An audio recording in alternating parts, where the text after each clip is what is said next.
Bueno, lo que no está muy bueno es el fin de semana que pasé a nivel profesional.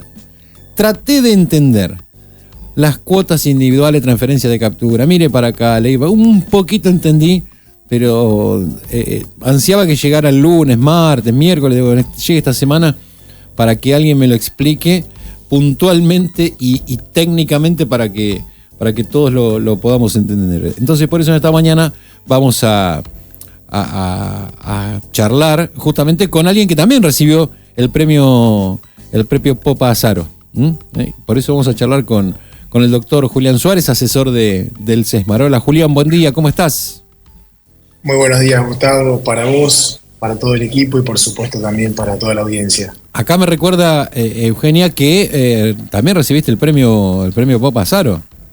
Efectivamente, tuve el honor, gracias a Jorge Frías y a todo su equipo, de ser distinguido con el premio Popa Azaro Caballero de Mar, lo cual ha sido un enorme placer para mí y muy feliz de haber escuchado recién que el próximo Caballero de Mar Popa Azaro será Jorge Canal, un buzo profesional que tiene una vasta trayectoria, que nos ha emocionado a todos recién con su relato, con sus vivencias, así que estaremos todos presentes en diciembre para, su ceremonia y también para emocionarnos mucho seguramente. Julián, te hemos convocado, entre otras cosas, como hacemos siempre, para que además de que asesorás al SESMAR, pero para que nos expliques un poco. Yo la verdad lo leí las actas, la cuota individual de transferencia de captura y los criterios de otorgamiento. Ayer leímos los porcentajes. ¿Lo podrías explicarnos un poco más desde el lado técnico, pero también desde el lado explicativo, que sé que lo haces muy bien? ¿Cómo y por qué se le otorgan las cuotas de captura, en este caso de polaca, de merluza de cola para las empresas argentinas, que son todas las mismas que venían teniendo ya cuota, ¿no? Efectivamente, Gustavo. Bueno, para comenzar, como siempre me gusta hacerlo por el principio, nosotros tenemos que mencionar un hecho que ha sido totalmente disruptivo para bien en lo que respecta a la administración de la pesca en nuestro país, que fue, la sanción en diciembre del año 1997 del régimen federal pesquero, la ley 24.922, que fue sancionada en 1997 y promulgada en su totalidad en enero del año 1998. ¿Y por qué la traigo a colación? Porque sin duda ha sido un punto de inflexión, como te decía anteriormente, para la administración de la pesca en nuestro país, porque ha significado un paso del antiguo sistema de pesca olímpica a un sistema de pesca mucho más regulada, en función siempre de generar la sostenibilidad y la sustentabilidad de los recursos pesqueros y por supuesto también de la industria, de los trabajadores y las trabajadoras que las componen y también por supuesto con una mirada hacia la preservación del medio ambiente, ¿no? Entonces aquí hay un concepto que se ha modificado claramente y es el antiguo concepto que tenían los permisos de pesca, en donde básicamente quien obtenía un permiso de pesca accedía al caladero y tenía la capacidad de pescar de forma olímpica, es decir, de forma irrestricta, todo lo que podía capturar durante el año, ¿no?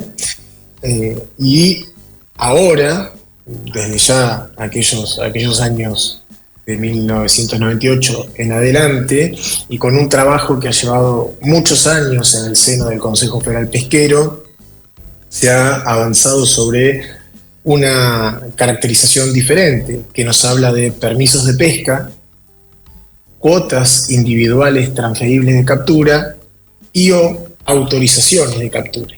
Es decir, ahora se requiere de un permiso de pesca para acceder al caladero, lo que no permite el ejercicio de la actividad per se, porque necesita esa embarcación, necesita esa empresa contar con una cuota individual transferible de captura en caso de que desee capturar alguna de las 5 especies que hasta el momento se encuentran cuotificadas, hablamos de la merluza común, la merluza de cola, la polaca, la merluza negra y la vieira, o en su defecto, para especies no cuotificadas, poseer los respectivos cupos que se establecen en sus permisos de pesca como autorizaciones de captura.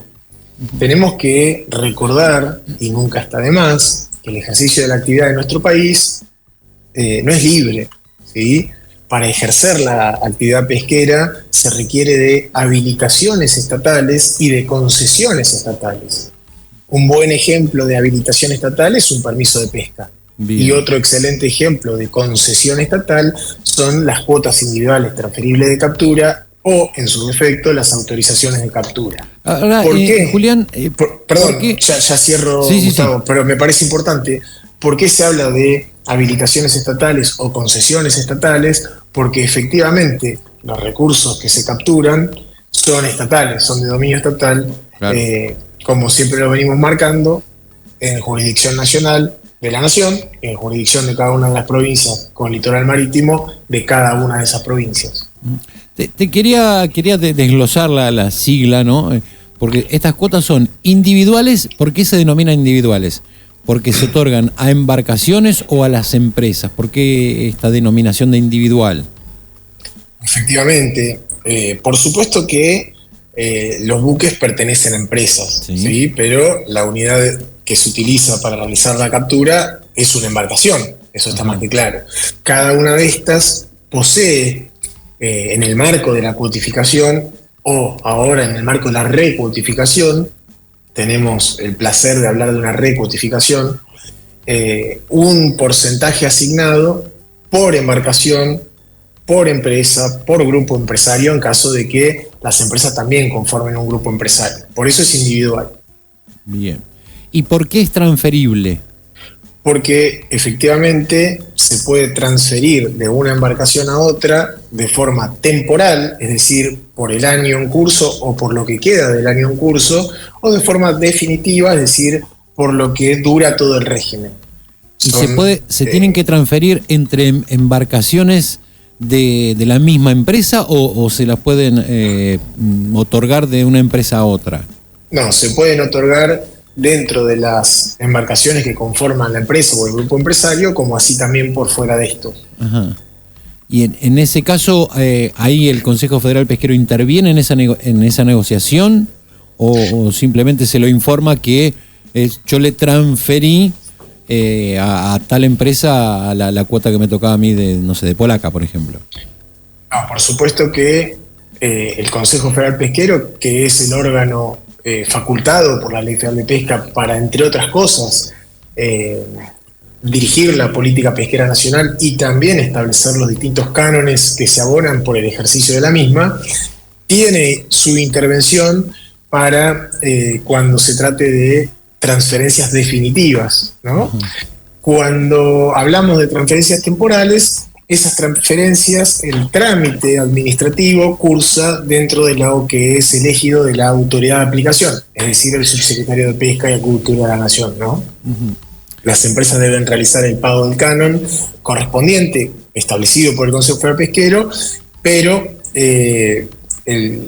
la negociación entre las empresas, que es quizás lo que vos preguntabas, es decir, tengo este porcentaje de cuotas, son estas toneladas, te las transfiero de forma temporal o te las transfiero de forma definitiva, es una negociación que se da entre privados, ¿sí? Pero por supuesto que el Consejo Federal Pesquero, tratándose de transferencias definitivas, y en el caso de temporales, la autoridad de aplicación del régimen federal de pesca, toman su intervención, hacen un control interno sobre distintos elementos esenciales que se deben cumplimentar según la norma, y en caso de que todo esté correcto, se procede a asentar o la transferencia temporal o a autorizar la transferencia definitiva. Bien, o sea, lo que haya en el medio entre las empresas ya no es resorte de competencia del órgano colegiado. No, ¿por qué? Porque estamos hablando de un régimen que tiene una duración de 15 años, por el cual los permisionarios han obtenido esa concesión estatal por ese plazo de tiempo, es decir, el Estado ya lo ha concedido, ya lo ha otorgado por ese tiempo. Y por supuesto que entonces los privados pueden, en el marco del régimen que crea el propio Estado, es decir, el propio Consejo Federal Pesquero, hacer uso y goce de estas cuotas individuales transferibles de captura, ¿no? Bien. Ahora, con respecto a los criterios, ¿no? No sé, vemos que tal empresa tiene, no sé, 9.000 toneladas, 10.000 toneladas, 2.000, no sé, de merluza negra, de polaca, de cola, de la UPSI que va a salir en la semana que viene, casi indefectiblemente, que es la que tanta polémica ha generado por diversas sospechas. Pero estos porcentajes que se le dan a los buques, en definitiva, ¿se calculan en base a qué? Bueno, dos cuestiones para aclarar aquí, ¿no? Y voy a empezar por contestar tu pregunta, que me parece lo correcto, ¿no? Aquí los caracteres de ponderación que ha utilizado el Consejo Federal Pesquero son el historial de captura, la mano de obra, la producción, las inversiones, y en función de eso se ha otorgado, o mejor dicho, se han otorgado estos nuevos porcentajes de CITC. Y cuando hablamos de porcentajes y no de toneladas, es necesario explicar cómo se llega a las toneladas, porque las embarcaciones no capturan porcentajes de merluza de cola, capturan kilos o toneladas de merluza de cola, por ejemplo, o polaca, o merluza negra, o UPSI, lo que sea. Entonces es muy interesante contarle a la audiencia cómo se transforman esos porcentajes en toneladas.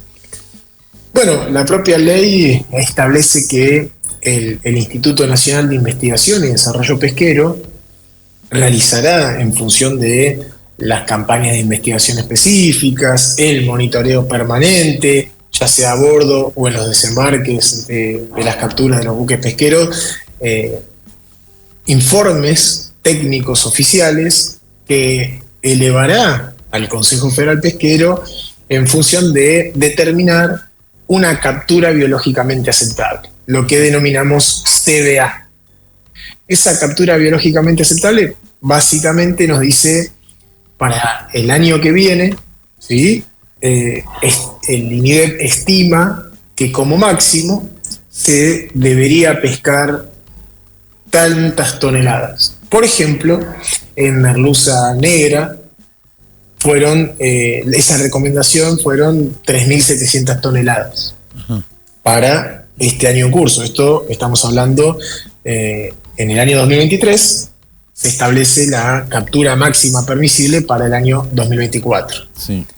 Bueno, entonces lo que el INIDEP hace es un informe científico en donde recomienda al Consejo Federal Pesquero que no se capture por encima de esas 3.700 toneladas en todo el año 2024. Uh-huh. Entonces, el Consejo Federal Pesquero, que es el órgano habilitado para hacerlo, es el que establece la captura máxima permisible. Lógicamente, se debe tener siempre en cuenta la recomendación científica del Instituto Nacional de Investigación y Desarrollo Pesquero, INIDEP, y seguir ese lineamiento, es decir, no exceder esa recomendación de CBA para no colisionar con la salubridad de las distintas pesquerías y así generar esa sostenibilidad y esa sustentabilidad en el tiempo, ¿no? Entonces, el Consejo Federal Pesquero establece la captura máxima permisible de 3.700 toneladas y esas 3.700 toneladas se van a transformar en la captura individual transferible, la cuota individual transferible de captura de cada embarcación, multiplicando lógicamente el porcentaje por el total de la CMP, y así cada embarcación conoce cuánto es lo que puede capturar en toneladas o en kilos, en caso de corresponder, por el ejercicio anual, ¿sí? Así se llega a saber cuál es la capacidad de pesca final que tiene cada embarcación. Los porcentajes, por ejemplo, la historia de captura, la mano de obra, la producción, las inversiones, en esos ítems, eso ya está determinado por la ley, por la 24922. Efectivamente, sí. O sea, por la historia de captura es un 50%, digamos, esto como que calificaría a la historia de captura se ha ponderado en un 50%, la mano de obra en un 30%, la producción en un 5% y las inversiones en un 5%. Bien. ¿Sí? Bien. Entonces, la historia de captura en este caso, para este ejercicio, según lo que hemos podido ver en las actas del Consejo Federal Pesquero y también, en las resoluciones que finalmente se publicaron hoy en el boletín oficial, se ha tomado el periodo de la última cuotificación, es decir, del año 2010 al año 2024 en sí, ¿no? Ajá. Y bueno, más o menos va a ser prácticamente en la misma línea, el mismo tenor, lo que se haga, entendemos que la semana que viene con la merluza UPSI, que se ha demorado por cuestiones que ya son, creo, de público conocimiento. Ojalá y confiamos todos en que, el Consejo Federal Pesquero avance definitivamente en la recuotificación de la merluza UPSI del stock sur del paradero 41, con los mismos criterios, ¿no? Porque tenemos que recordar que en diciembre del año pasado, el proyecto de ley bases que envió el Poder Ejecutivo al Congreso Nacional atentaba, rotundamente contra la actividad pesquera en su conjunto. No podemos hablar de que algún eslabón de la cadena productiva se veía amenazado y otro no.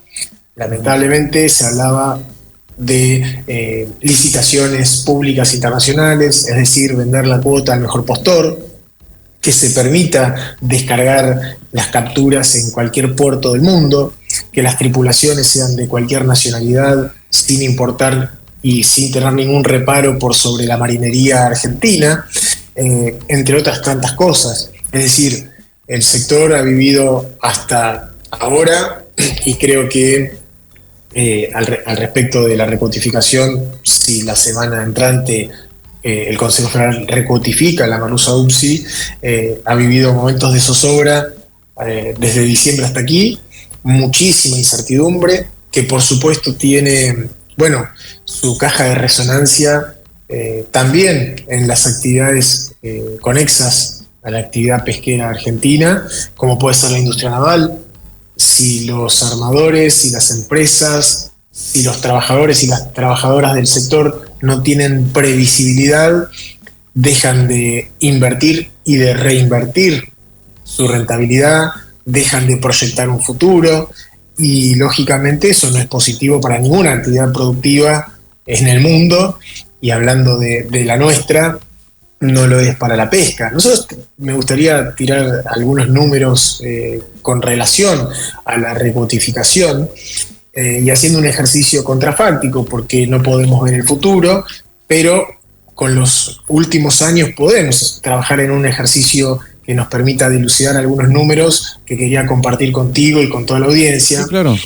Nosotros tenemos que pensar lo siguiente. Si las capturas máximas permisibles de estas pesquerías, de estas 4 pesquerías, se mantienen en los años venideros, vamos a suponer que se mantienen en los próximos 15 años, lo cual, yo creo que se van a incrementar si es que se hacen las cosas como se deben hacer, porque esto es lo que vino pasando en los últimos 4 años, ¿no? Cada vez había más merluza común para pescar, cada vez había más langostino, cada vez había más... Entonces, vamos a suponer que todo se queda de forma estática por 15 años y replicamos las capturas máximas permisibles de estas 4 pesquerías por los 15 años. Estamos hablando de 5.635.500 toneladas de merluza común, merluza negra, polaca y merluza de cola en su conjunto, ¿no? Y si queremos saber en particular por pesquería, si se recuotifica la merluza UPSI por los 15 años que vienen y la CMP es estática en esos 15 años, es decir, replicamos las 319.000 toneladas de CMP que se han establecido para el 2024, estamos hablando de 4.785.000 toneladas de merluza UPSI en estos 15 años. En merluza negra son 55.500 toneladas, en polaca son 420.000 y en merluza de cola son 375.000 toneladas. Siempre y cuando, como te digo, se mantengan estos guarismos, lo cual yo entiendo que si se sigue aplicando una política de protección de los recursos y también de protección de la industria, se puede llegar a incrementar mucho más ese número. Esto es para tomar especial dimensión de cuáles eran los momentos de zozobra, los momentos de duda, los momentos de frustración, de angustia, que muchos o todos los armadores y los trabajadores y las trabajadoras del sector pesquero tenían, porque bien sabemos cómo impacta, por ejemplo, Gustavo, allí en la ciudad de Mar del Plata, cómo impacta para la ciudad la merluza común, ¿no? O sea, desde su etapa extractiva, pasando por su procesamiento en las plantas industriales, su comercialización, ya sea en el mercado interno, el mercado internacional, el transporte, digamos, bueno, un sinfín de rubros. Hablabas antes de Domingo Contesi, un gran saludo para Domingo, cómo impacta también en los astilleros, en CPI, en Contesi, en TPA. La realidad es que si el sector no logra tener una previsibilidad absoluta por sobre estas cuestiones que son nodales, son troncales en el ejercicio de la actividad, bueno, lógicamente la cuestión se va a ir complejizando mucho más aún cada día, ¿no? Por supuesto que hay otras cuestiones que hay que mejorar para los trabajadores y las trabajadoras y también para el sector empresarial, quizás cuestiones más de la macroeconomía, pero entiendo que el Consejo Federal Pesquero, con esta determinación que ha tomado la semana pasada, ha aportado un granito de arena y así fue recibido por la totalidad de las cámaras que componen el sector pesquero, es decir, podríamos decir casi que la intercámara en su conjunto de la pesca ha salido a expresarse rotundamente a favor de la decisión que ha tomado el Consejo Federal Pesquero, y bueno, la verdad es que trae alivio, por lo menos trae alivio, y ojalá tengamos las buenas noticias la semana entrante de cara a una de las 3 pesquerías que sustentan, por así decirlo, casi la totalidad de la industria de nuestro país, que es la merluza común. Julián, como siempre, muy, muy clarito, muy explicativo. Me hubiese ahorrado un montón de cosas si te hubiese llamado el fin de semana, pero no me pareció acorde. Y ayer, cuando me sugirieron que te llamara, la verdad, es como que no lograba darle la vuelta completa a esto, así que nada, te agradecemos como siempre la explicación y lo didáctico, y con esa cadencia que tenés, es lo que nosotros estamos necesitando más que nada para temas que parecen tan engorrosos. Te agradecemos enormemente. Bueno, Gustavo, muchas gracias a vos y a todo el equipo, como siempre. Sabés que estoy a total disposición. Abrazo grande. Abrazo. Ahí estaba el doctor Julián Suárez, asesor del CESMAR, del Centro de Estudios Superiores del Mar Argentino. No era tan complicado, Gustavo. Pero de verdad me resultaba muy complicado y fui con la ley y todo. Y yo le voy a llamar a Julián, que Julián va a saber explicármelo. Y no me pareció, digo, fin de semana, qué sé yo, no sé, será porque yo necesitaba bajar la perilla el viernes, cosa que no se me rompió el interruptor y no lo hice. Y ayer, alguien del equipo me dice, llamalo a Julián, y ya era como que demasiada. ¿Viste cuando tenés bloqueos sobre un tema que si no, de esto no puedo incorporar de claro, esto? necesitabas un especialista, una persona, un experto que te lo dijera tan pedagógicamente, ¿no? Tan didácticamente. Claro, es que eso es lo que tiene. Tiene una forma muy, muy especial de explicar, tranquilo, sin ponerse nervioso, y nos llevó por el camino de la instrucción, y es lo que realmente necesitaba.